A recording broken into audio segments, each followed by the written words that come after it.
বেহাল রাস্তায় সামান্য বৃষ্টিতেই জমে যায় এক হাঁটু কাদা। চরম সমস্যায় পড়েছেন মালদা ও দক্ষিণ দিনাজপুর জেলার সীমান্ত বরাবর বামনগোলা ব্লকের মদনাবতী অঞ্চলের ভোলা বাসনা উত্তরপাড়া গ্রামের প্রায় 5,000 বাসিন্দা। কাদা রাস্তার ওপরে বসে বিক্ষোভ দেখালেন গ্রামের মহিলারা। বাসিন্দারা জানায়, ভোট আসে ভোট যায়, মিলে শুধুমাত্র প্রতিশ্রুতি। গ্রামের শেষ প্রান্তে প্রায় 600 মিটার কাঁচা রাস্তা পুরোটাই বেহাল। একাধিকবার পরিদর্শন করে গেছেন এলাকার জনপ্রতিনিধি ও সরকারি আধিকারিকেরাও।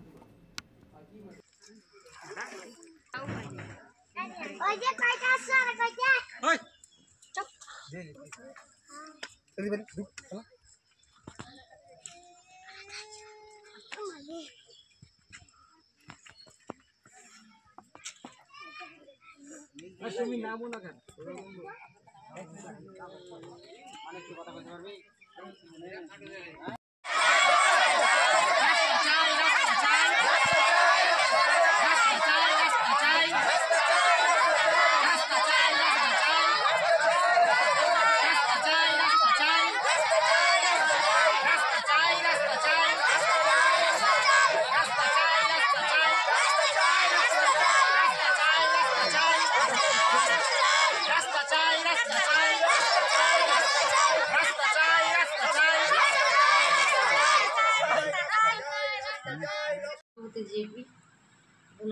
গ্রামে আমার কাছে তো কোনো অভিযোগ লিখিতভাবে আসেনি।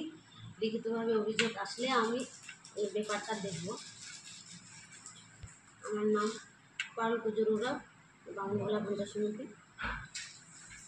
রাস্তার খুব সমস্যা, রাস্তাতে আমরা হাঁটতে পারছি না, এমনকি এক হাঁটু কাদা। যখন ডেলিভারি মায়েদের গর্ভপাত হবে তখন যে নিয়ে যাব কেমন করে, সে মাথায় আমাদের খুলায় না। কত অসুবিধা হয়, কত কান্না করে গরিব মানুষেরা। এই রাস্তা ধরে এইটা মালদা জেলার শেষ সীমানা, 700-800 মিটার রাস্তাটা এতটাই খারাপ তো বলার কোনো সীমা নেই। তোমরা এর আগে কোথাও আমাদের জানানো হয়েছে, পঞ্চায়েতকে জানানো হয়েছে, প্রধানকে জানানো হয়েছে, কিন্তু কেউ কোনো সিদ্ধান্ত নিচ্ছে না। আমাদের এটা শেষ সীমানা, কেউ কোনো মাথায় নাড়ায় না। একটা মুসলিম একদিকে এক সাটিয়া হয়ে গেছে, কয়েকটা হিন্দু ঘর আছে, কে বলছে কোনো কানই দেয় না। ভোট নেওয়ার সময় নিয়ে নিচ্ছে মামাসি বলে, তারপর আর কোনো পাত্তা দেয় না। এই দিন ধরে প্রায় আমি 20 বছর ধরে এরকম দেখেই আসি। এক হাঁটু কাদা, এক হাঁটু। বাচ্চা কাচ্চা স্কুলে যেতে পারে না। এই যে দিনাজপুরে বাচ্চা কাচ্চা স্কুলে যায়, আমাদের মালদা জেলার স্কুলে যায়, কত যে অসুবিধা হয়, কত যে মানে জামা কাপড় চেঞ্জ করে করে বাচ্চাগুলো স্কুলে যায়। আমাদের মেয়ের ছেলের বিয়ে দিতে পারছি না।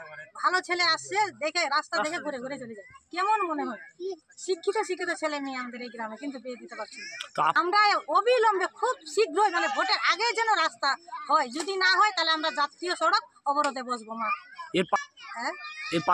রাস্তা যদি না হয় আমরা সব ইউনিয়ন করে একটা ভোট দিব, একটা ভোট আমাদের এই গ্রাম থেকে যাবে।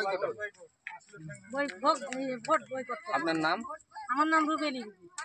আপনি করে বলো। রুবেলি বিবি। বাড়ি কোথায়? বাড়ি হচ্ছে ভোলা মাসিমা।